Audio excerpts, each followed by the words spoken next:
aujourd'hui, c'est un exemple, c'est un modèle. Et puis pour nous, au travers de cette lecture que nous allons faire ce matin, je voudrais, et bien plus encore, Dieu voudrait, que nous puissions nous représenter à la place de cette personne, de ce personnage. Donc, on va faire une lecture dans la parole de Dieu. Alors, je ne vous cache pas que j'ai marqué plein de choses. Si j'arrive à tout dire, je suis fort. Il y a plein de flèches, ça va en bas, en haut, de partout, on verra. Hein. Le tout, c'est que Dieu nous dirige. Béni soit Dieu. Alors, on va faire une lecture ensemble dans la parole de Dieu. Ça se trouve dans l'évangile de Luc, au chapitre 7. L'évangile de Luc, au chapitre 7, et nous commençons la lecture au verset 36. Je fais la lecture pour vous. Un pharisien pria à Jésus de manger avec lui. Jésus entra dans la maison du pharisien et se mit à table. Et voici, une femme pécheresse qui se trouvait dans la ville, ayant su qu'il était à table dans la maison du pharisien, apporta un vase d'albâtre plein de parfums. Elle se tint derrière, aux pieds de Jésus. Elle pleurait. Et bientôt, elle lui mouilla les pieds de ses larmes. Puis, les essuya avec ses cheveux, les embrassa et les oint de parfum. Béni soit Dieu. On va s'arrêter là dans un premier temps et ensuite on verra si on a le temps de continuer. Alors là, nous avons un récit de la parole de Dieu qui est un petit peu spécial. Nous allons voir, il y a quelques points à savoir, on va développer ensemble, on va prendre un petit peu le temps d'expliquer. Surtout, je voudrais expliquer la situation, parce que c'est important. Quand on était à l'école biblique, on disait que un texte hors de son contexte, c'est un prétexte. C'est-à-dire que si on prend une situation et puis qu'on ne l'explique pas, on peut s'en servir comme on veut. Mais tandis que si on explique réellement la situation, on ne peut pas dévier. On ne peut pas penser autre chose, on ne peut pas dire autre chose, on ne peut pas se permettre d'imaginer autre chose, puisque la Bible est claire et nous donne le contexte. Elle nous dit vraiment comment ça se passe. Alors là, tout simplement, nous voyons que un pharisien était face à Jésus et puis il le pria. En quelques mots, il lui a demandé, il lui a dit, est-ce que tu peux venir manger à la maison? Voilà, je t'invite à venir chez moi, dans ma maison, est-ce que tu peux venir? Jésus va répondre oui. Et puis ce qui est important de comprendre, avant tout, parce que c'est important, c'est de savoir qui est un pharisien. Qui est un pharisien? Qu'est-ce qu'il est réellement? Parce que de mentionner ce nom, c'est bien, mais qu'est-ce que ça renferme? Pourquoi un pharisien a demandé à Jésus de venir chez lui? Pourquoi Jésus a accepté? Quelle était la situation? Qui est ce personnage qui va l'inviter? Alors, tout simplement, pour faire au plus court et pour ne pas me tromper, j'ai pris le dictionnaire de la langue française, le Larousse, et puis j'ai regardé, pharisien, et puis il nous donne une description de ces personnages-là. Donc, le dictionnaire dit ainsi, pharisien, membre, c'est un membre d'une secte juive. Au moins c'est clair. Il n'y a pas d'ambiguïté, on ne peut pas se tromper. C'est un membre d'une secte juive. Et puis en bas, il y a littéraire, toujours dans le dictionnaire, et il dit ainsi, et ça c'est important. Personne dont la vertu et la piété ostentatoire, alors ostentatoire ça veut dire quelqu'un qui cherche à se faire remarquer. Alors, on va faire simple, personne dont la vertu et la piété de cette personne qui cherche à se faire remarquer ne sont pas réelles. On va dire simple, on va dire en un mot, on ne va pas se compliquer, et sont falses.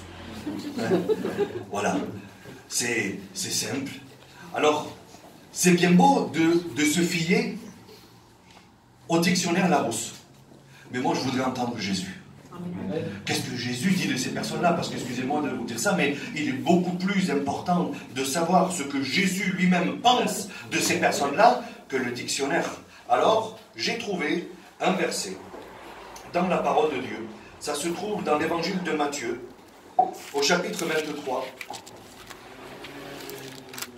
au verset 1er. Et puis là, Jésus parle.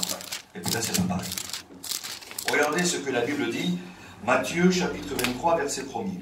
Alors Jésus, parlant à la foule et à ses disciples, dit, donc là c'est clair, c'est Jésus qui parle. On ne peut pas se tromper. On ne peut pas dire c'est quelqu'un d'autre, ou alors on peut penser que c'est Jésus. Là c'est clair et net. Alors Jésus, parlant à la foule et à ses disciples, dit, les scribes et les pharisiens sont assis dans la chaire de Moïse. Faites donc et observez tout ce qu'ils vous disent, mais n'agissez pas selon leurs œuvres. Donc ce qu'ils disent, c'est beau, mais eux, ils ne le font pas. Donc ça, il ne faut pas le faire, il ne faut pas les suivre. Et puis, Jésus va continuer. Car ils disent et ils ne font pas. Ils lient des fardeaux pesants et les mettent sur les épaules des hommes.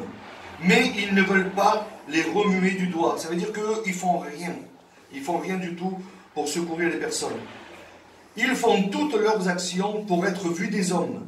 Ainsi, ils portent de larges habits et de longues franges sur leurs vêtements. Ils aiment la première place dans les festins et les premiers sièges dans les synagogues. Ils aiment être salués dans les places publiques et être appelés maîtres par les hommes. Mais vous, ne vous faites pas appeler maître, car un seul est votre maître, et vous êtes tous des frères. Amen. Ça, c'est important. Jésus continue. Et n'appelez personne sur la terre votre Père. Alors, je ne veux pas rentrer dans un débat, ce n'est pas mon but ce matin. Peut-être une autre fois, si Dieu le permet, mais ce matin, ce n'est pas du tout mon but. Et puis, là, la Bible, celle que je possède dans la main, je vous la montre parce que c'est la même que celle que vous avez, c'est la même que celle que vous lisez. La preuve, c'est que vous pouvez lire en même temps sur votre Bible, en même temps que moi. Là, Jésus lui-même, de sa bouche, va démentir quelque chose qu'aujourd'hui l'Église catholique a mis en pratique. Aujourd'hui, un curé, on doit l'appeler mon père. Et verdad? Alors je ne veux pas rentrer dans un débat, je ne veux pas juger, je ne veux pas dire, mais je tiens à souligner ça, parce qu'il est très important aujourd'hui. Jésus lui-même va dire, et n'appelez personne sur la terre votre Père, car seul est votre Père, celui qui est dans les cieux. Amen. Ne vous faites pas appeler directeur, donc des chefs on n'en veut pas. Car seul votre directeur est le Christ. Le plus grand parmi vous sera votre serviteur. Et puis là vient ce verset qu'on connaît bien. Quiconque s'élèvera sera abaissé, et quiconque s'abaissera sera élevé. Je continue encore un petit peu au verset 13. Écoutez bien la parole que Jésus va employer. Malheur à vous. Et c'est important quand même, c'est pas rien. Malheur à vous, scribes et pharisiens hypocrites, parce que vous dévorez les maisons des veuves, et que vous faites pour l'apparence de longues prières. À cause de cela, vous serez jugés plus sévèrement. Et puis ça continue, et puis ça continue, et puis ça continue. Vous pourrez le lire, c'est dans l'évangile de Matthieu au chapitre 23. Donc voilà la définition que Jésus donne un petit peu avant, si vous voulez, dans la chronologie de la parole de Dieu, de ces hommes-là, de ces personnages-là. Donc c'est important, et puis on voit que la situation, en quelques mots, c'est que Jésus va aller manger chez quelqu'un qui est un pécheur, qui dit des choses et qu'il ne fait pas, qui est réprimandé par Jésus. On donne des conseils, Jésus donne des conseils pour ne pas faire comme eux. Donc ce n'est pas des exemples à suivre, et pourtant, Dieu va se permettre d'aller manger chez lui. Alors, je voudrais rentrer dans le message. On a le droit, mes amis, d'aller manger chez des inconvertis. Aujourd'hui, nous ne faisons pas partie d'une secte, comme le dictionnaire le dit. Aujourd'hui, on est des chrétiens, on a accepté Jésus comme sauveur et maître. On a le droit d'aller parler avec des inconvertis. On a le droit d'aller chez eux pour manger.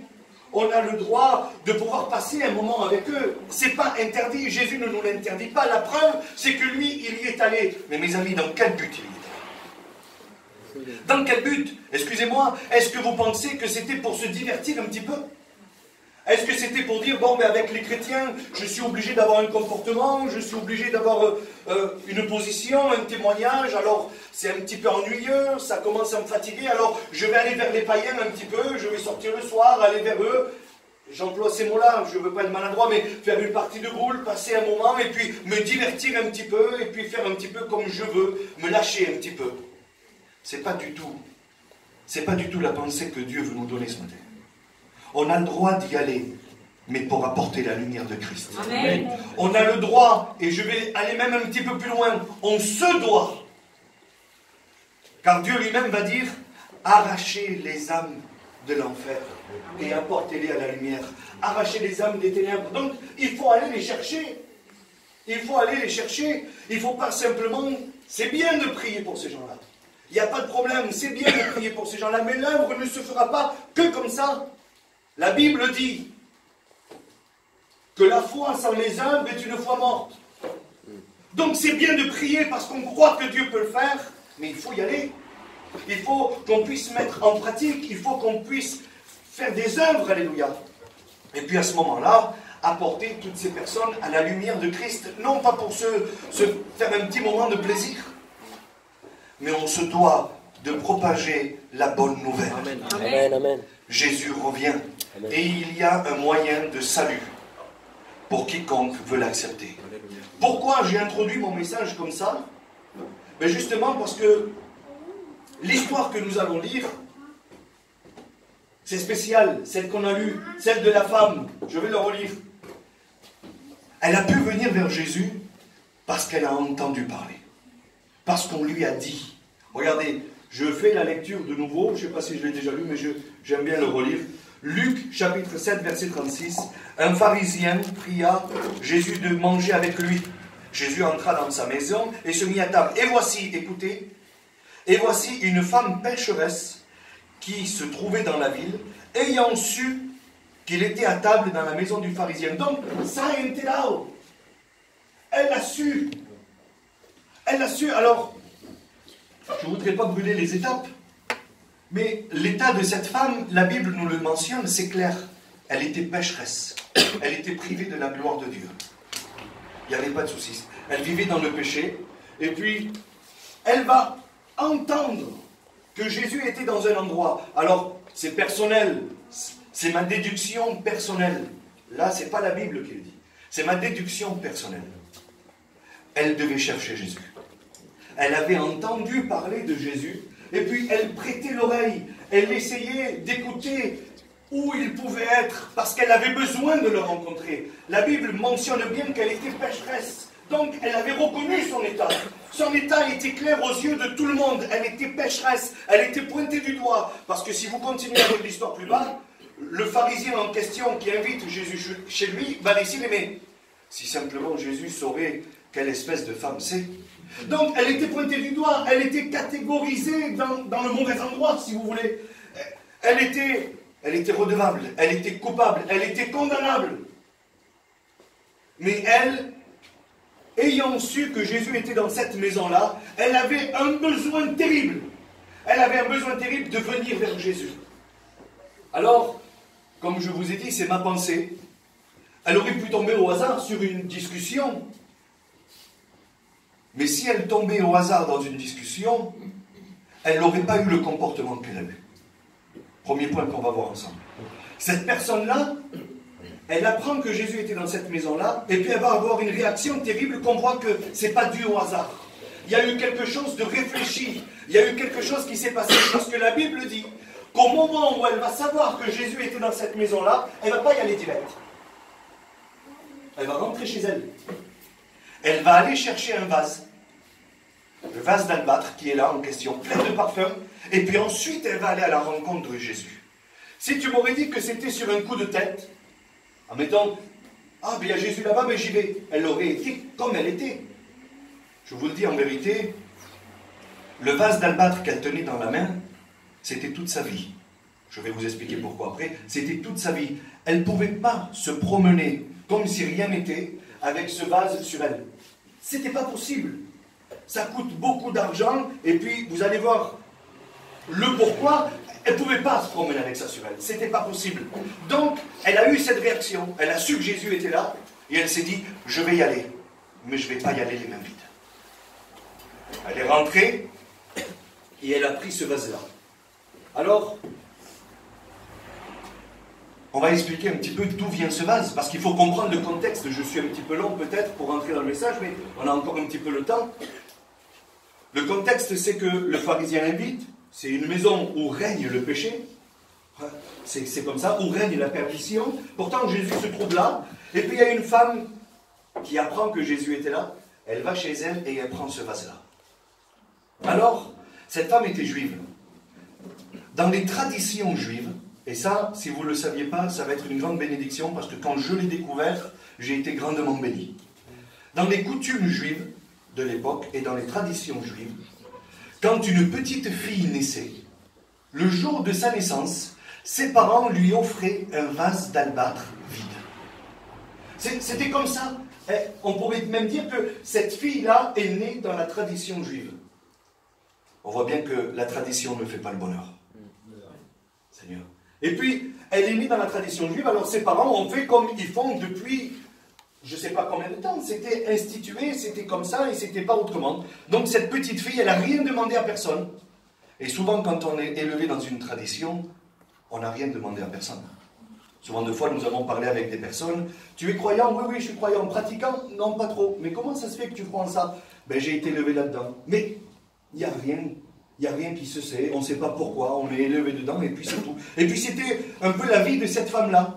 Alors elle, pour le jour de sa naissance, on lui a offert ce vase d'albâtre vide. Et puis la tradition nous fait savoir que à chaque fois que c'était son anniversaire, à chaque fois, alors pour ses 1 an, pour ses 2 ans, pour ses 3 ans, ses parents se cotisaient et puis ils lui achetaient un petit peu de parfum. Pas parce qu'ils étaient radins, mais c'est parce que ça coûtait énormément d'argent. Énormément d'argent. Alors, pour ces 1 an, ben, cette fille-là a eu un petit peu de parfum. Alors, peut-être qu'elle ne s'en rendait pas trop compte à 1 an. Hein? Et puis pour ces 2 ans, c'était pareil. Encore un petit peu. Encore un petit peu. Et c'était la tradition. Et puis, la tradition veut, écoutez bien, et puis ensuite on continue l'histoire, la tradition veut que ce parfum serve pour le jour de son mariage. Le jour de son mariage, elle devait prendre ce parfum et le répandre sur son mari. Et là, c'était la tradition. Alors, comprenez-le, je ne veux pas être maladroit. Hein, on comprend les choses. No quiero faltar de respeto a nadie. Comprenez-moi bien, mais je parle de la parole de Dieu. Ce parfum-là, c'était sa valeur à elle. Et que comprenez lo que ici. C'était sa pureté, c'était sa valeur, c'était ce qu'elle devait mettre à tout prix en avant. C'est ce que... C'était rien que presumir de ça. C'était une valeur. Et puis ses parents étaient fiers. Est-ce que vous comprenez? Ils étaient fiers qu'elle avait ce parfum-là et puis qu'elle le gardait spécialement pour le jour de son mariage. Par contre, cette femme-là, elle n'est pas venue contente devant Jésus avec ça. Ça, c'est le problème. Le récit de la parole de Dieu nous dit qu'elle va rentrer chez elle, prendre ce parfum, et puis, n'oubliez pas que la Bible mentionne bien que c'est une femme pécheresse. D'autres traductions, pas versions, parce que de versions il n'y en a qu'une, mais autres traductions de la parole de Dieu diront femme adultère. Au moins c'est clair. Alors, elle va chez elle et elle prend ce vase-là. Écoutez bien, écoutez bien. Ce vase était entreposé chez elle. Ce vase était entreposé chez elle. Et puis pendant un temps, c'était une valeur pour cette femme. C'était une valeur. Je vais vous dire pourquoi. C'était une valeur pendant un temps. Pourquoi? Parce qu'elle n'avait pas encore entendu parler de Jésus. Écoutez. Je me rappelle moi, et vous sûrement même plus que moi s'il le faut. Quand on faisait des bêtises avant d'avoir rencontré Jésus, c'était des valeurs pour nous. Je m'excuse d'employer ces mots, mais si on était voleur, si on vendait de la drogue, si on était des voyous, si on était des menteurs, des escrocs, eh ben, dans le monde, on s'en faisait une petite fierté de ça. Ricardo, voilà, tu fais quoi? Bah, j'ai fait cette affaire-là, al paio c'est les matins, et ça, comme ça, là. Et on s'en faisait une petite fierté. C'était un trophée, si vous voulez. C'était un trophée qu'on se disait, et puis c'était une valeur, parce que n'oubliez pas que cette femme-là, c'était une femme adultère. Ce parfum était pour sa pureté. Donc elle l'avait chez elle, pas dans le bon contexte.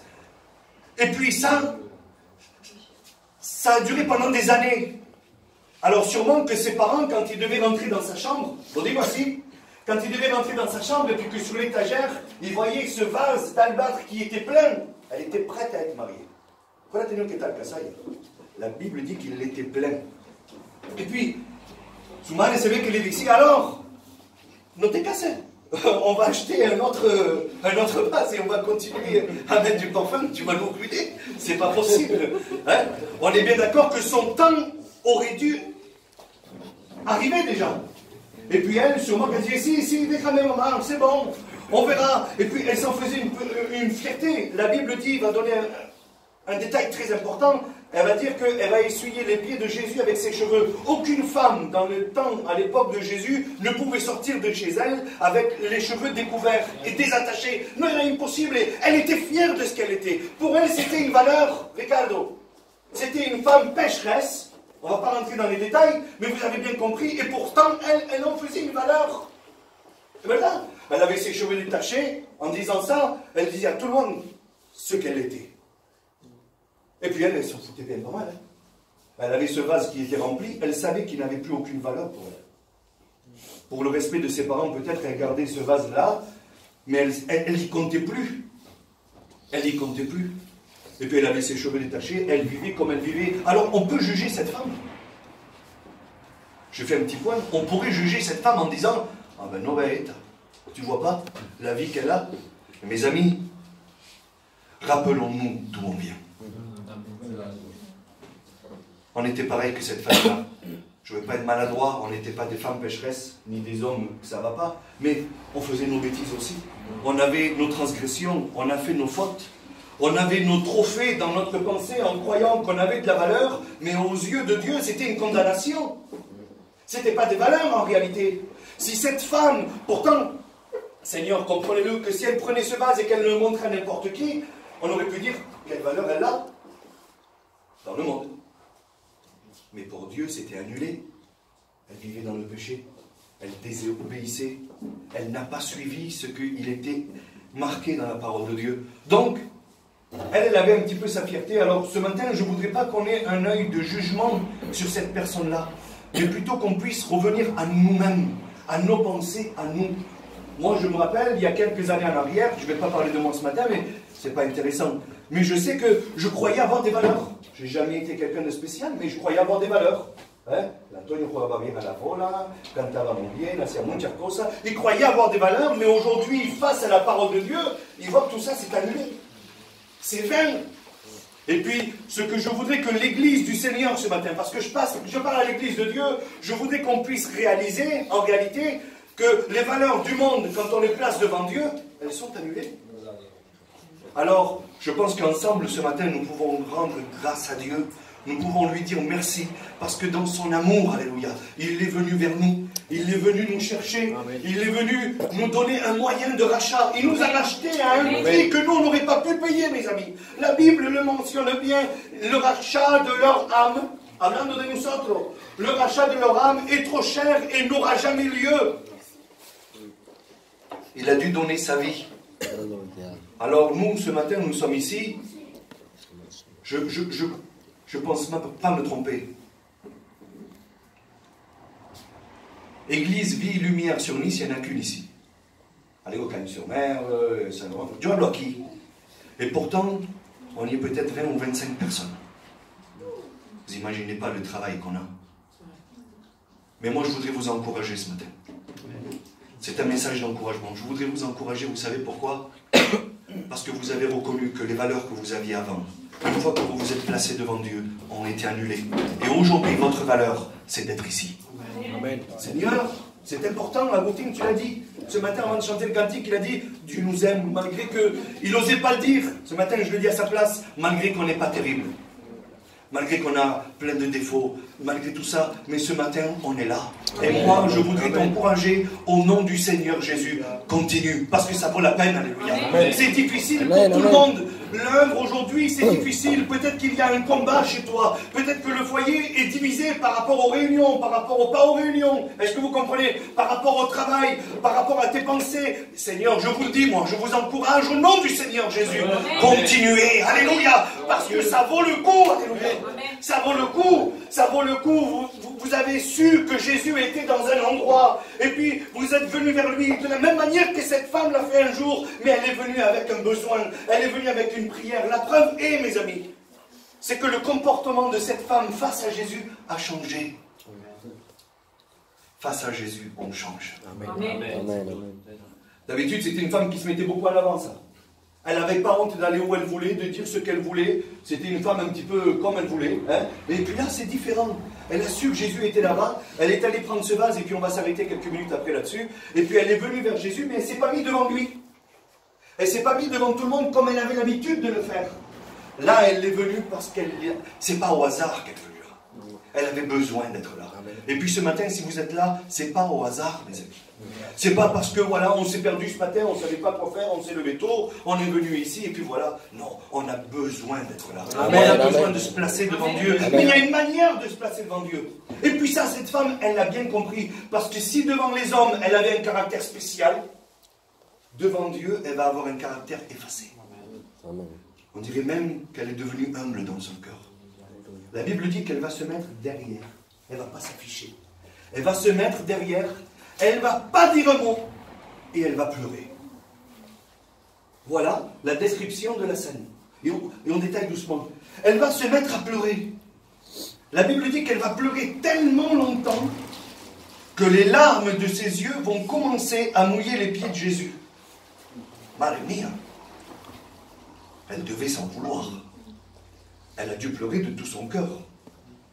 Non, c'est, à côté, on pourrait dire qu'elle a pleuré un moment, et puis, voilà. Mais tout ce qui est marqué, c'est parce que Dieu l'a permis. Ce détail-là est mentionné. Elle va pleurer tellement que ses larmes vont finir par mouiller les pieds de Jésus. Et pourtant, Jésus ne parle pas. C'est spécial, hein, les gars. Et pourtant, Jésus ne parle pas. Personne d'ici, au milieu de nous, ni moi le premier, a plus d'amour que Jésus. C'est pas possible. Vous êtes d'accord avec moi? Et pourtant, si une personne, t'es compris, Antonio, viendrait vers toi, et il s'assiedait à côté de toi là, et il se met à pleurer, et pourtant toi tu es en train de manger, la Bible dit qu'il est à table. Hein? Il est à table, on fait un repas ici, et puis quelqu'un rentrerait, il ne la connaît pas. Il n'y a pas eu d'amitié avant, il n'y a rien eu. Et puis, une personne viendrait et s'assiedrait à côté de vous, et se mettrait à pleurer. Alors la première minute, vous vous sentirez gêné, c'est ce qui m'arriverait à moi, hein? On se sentirait gêné. Ah là, mais comment on se voit là? Oh, tu sais pas trop, tu essayes de dire bonjour, ça va, c'est normal, hein? On ne va pas aller au-delà de la parole de Dieu, mais c'est sincère, c'est la vérité. Cette femme est là, c'est pour vous comparer à Jésus ce matin, hein? Regardez bien. Alors on dirait, oh, on s'approcherait un petit peu, bonjour, tu veux le mouchoir, vous savez, ça va, qu'est-ce qui t'arrive, est-ce qu'on peut t'aider? Et pourtant on n'est pas Jésus. Mais on lui adresserait un regard, on lui adresserait un petit mot. Si on à côté, tu ne le ferais pas, toi. Tout le monde le ferait, j'en suis sûr et certain. Même les enfants le feraient. Si quelqu'un rentrerait ici, les enfants diraient, mais là, papa, maman, t'as de l'enfant, quelle tristesse. Comment ça se... Pourquoi Jésus ne va pas dire un mot. Antoine, quel mystère. Celui qui a donné sa vie pour l'humanité. Celui qui est descendu du ciel s'est revêtu, eh bien, d'humanité, justement. Il est devenu homme. Il a passé par toutes les souffrances que la Bible nous décrit. Et puis là, à côté de lui, il y a quelqu'un qui vient, je le souligne, avec un vase d'albâtre dans la main, plein de parfums, se met à pleurer, mais pas pendant 2 minutes, pendant un long moment, et lui, il ne va pas dire un mot. Quel mystère. Alors, je vais vous expliquer pourquoi.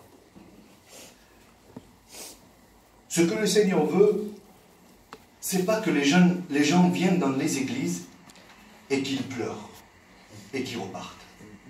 C'est pas ce qu'ils recherchent. Parce que le Seigneur sait mieux que tout le monde qu'une larme ne nous fait pas rentrer au ciel.